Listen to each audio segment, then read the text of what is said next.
Good morning, students.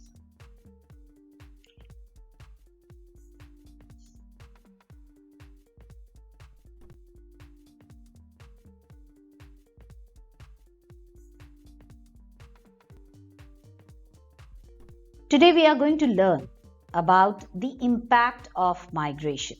That is, what is the result of migration?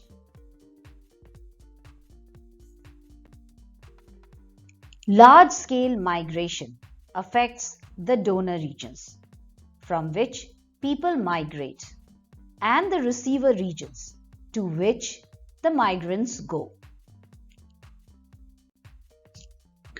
Migration may change the size and the age-sex composition of the population.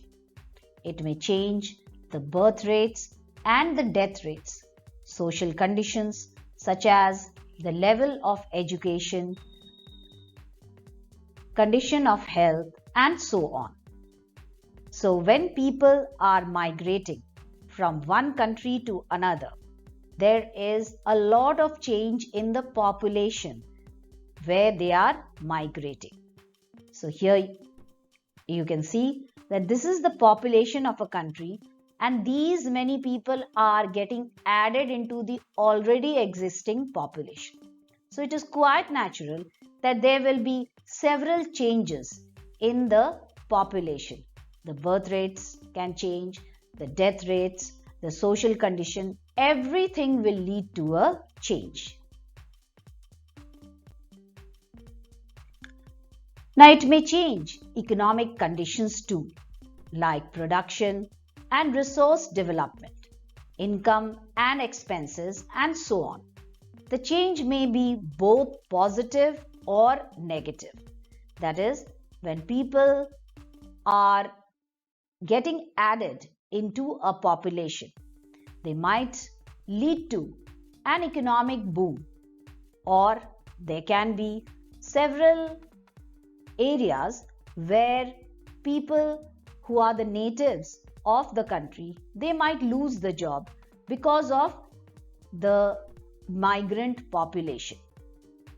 So there can be positive, that is beneficial for the country, or that there can be harmful repercussion also, that is negative results also. Now let us learn about the positive impact of migration on the donor regions. Now, emigration reduces the population density because when a large chunk of the population will move from one country to another, it is quite natural that the donor country will have lesser population density. Now, this will also lead to the reduction in the pressure on resources. So when a large number of people have moved away from a country or a state to another country, it will reduce the pressure on resources.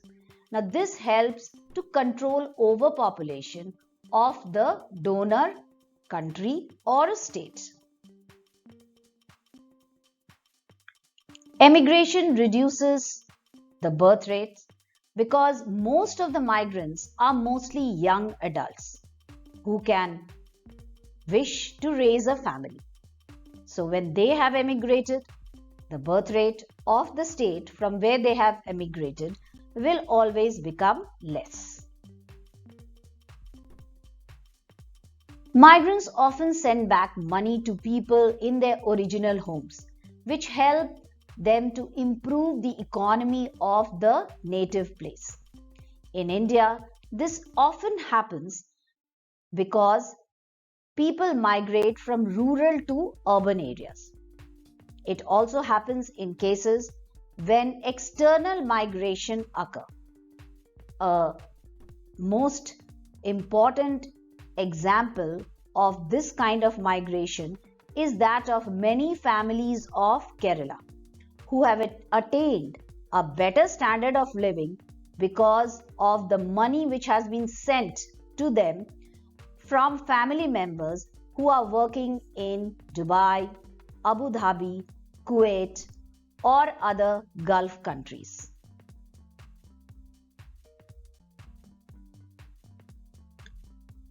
However, migration also has certain negative impact. Emigration may lead to loss of skilled labor, which will slow down the economic development of the country from where they have migrated.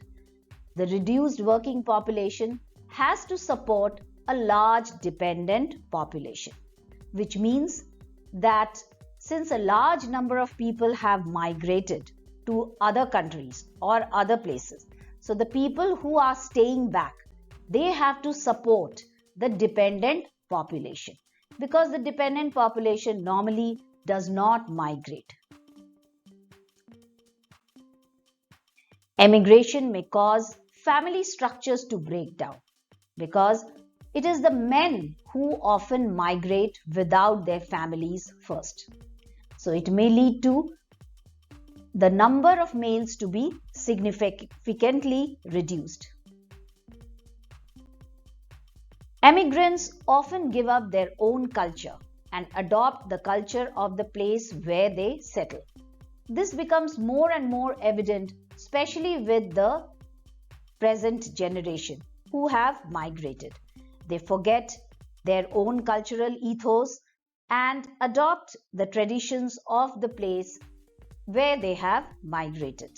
So there is an erosion of the traditions and culture which the migrants used to have in their own country.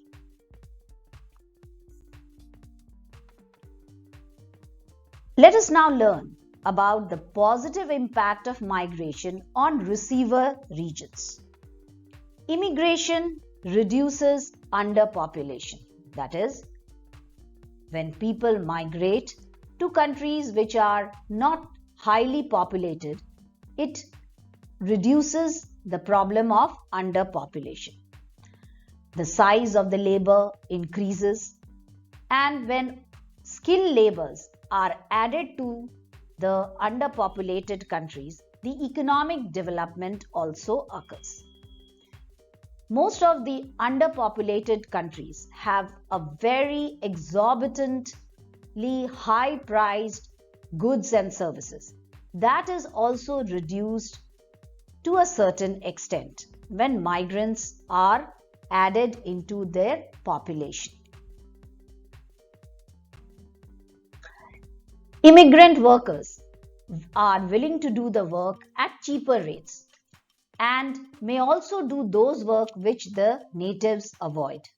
So they can be engaged in skilled and unskilled laborers, and they will not shy away from doing certain menial works because they have actually gone there to earn and send money to their native country. However, the people or the natives of that country normally shy away from doing certain work like the work of masons or working as cleaning. So that is why the unskilled laborers normally get more work in these countries which or where the native people are not working in these particular respect. Immigration increases the working population, especially in those developed countries where birth rate and death rate are low, and a large section of the population comprises of old people. So those areas where the working population is less, people when they are migrating, they increase the working population. The presence of people of different races, religions, language and culture leads to increasing understanding and tolerance, because most of the people who are coming as migrants, they can be coming from several different type of backgrounds. They can have different religion, they can have a different race, or they can be speaking different languages. Now that leads to more understanding among the people, and it develops tolerance among the people. People coming from other countries can also encourage the local people to learn different languages so that when the natives of those countries, they go to other countries, then it will be easier for them to work in other countries. However, there are several negative impacts of immigration on receiving countries. Large-scale immigration increases the pressure on local resources, especially in already crowded cities. House rent, land prices become very high, and people are forced to live in very small apartments. Sometimes, if they do not have enough money to live in apartments, they have to settle in shanty towns or very congested areas where the conditions are highly unsanitary. This is a picture of Hong Kong. You can see how people are forced to live in very tiny apartments. Most of these apartments are very small, and people have to live and stay in such cringy areas just because they have gone there to work. However, most of these apartments are also highly unsanitary, has unsanitary conditions. Sometimes, because of a large number of migrants, the local people do not get jobs because the migrants offer to do cheap labor. Money earned by the migrants are sent away to their native place. So, normally they do not pay taxes. At the same time, they are using the resources of the country. So, this creates a lot of unsatisfactory reasons for the government to extract money from these migrants who have come from other countries. Large-scale immigration of people of different religion and race may also lead to conflicts and fights.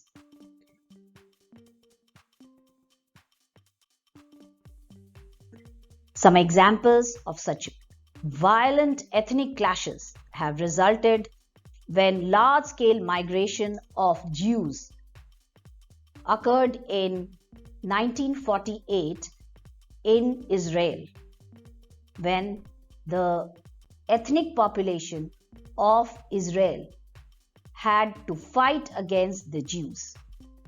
Elsewhere, we find that this kind of conflict has also occurred in Sri Lanka, where many of the Tamils who lived in the northern part of Sri Lanka had to fight for their rights with the Sri Lankans.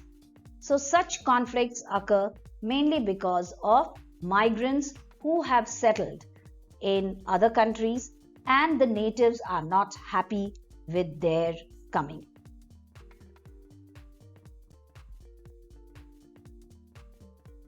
So in this module, we have learned about the pros and cons, that is, advantages and disadvantages of migration in both the donor countries as well as the receiving countries. I hope I have made myself clear through this video. That is what we have enough time for. Thank you.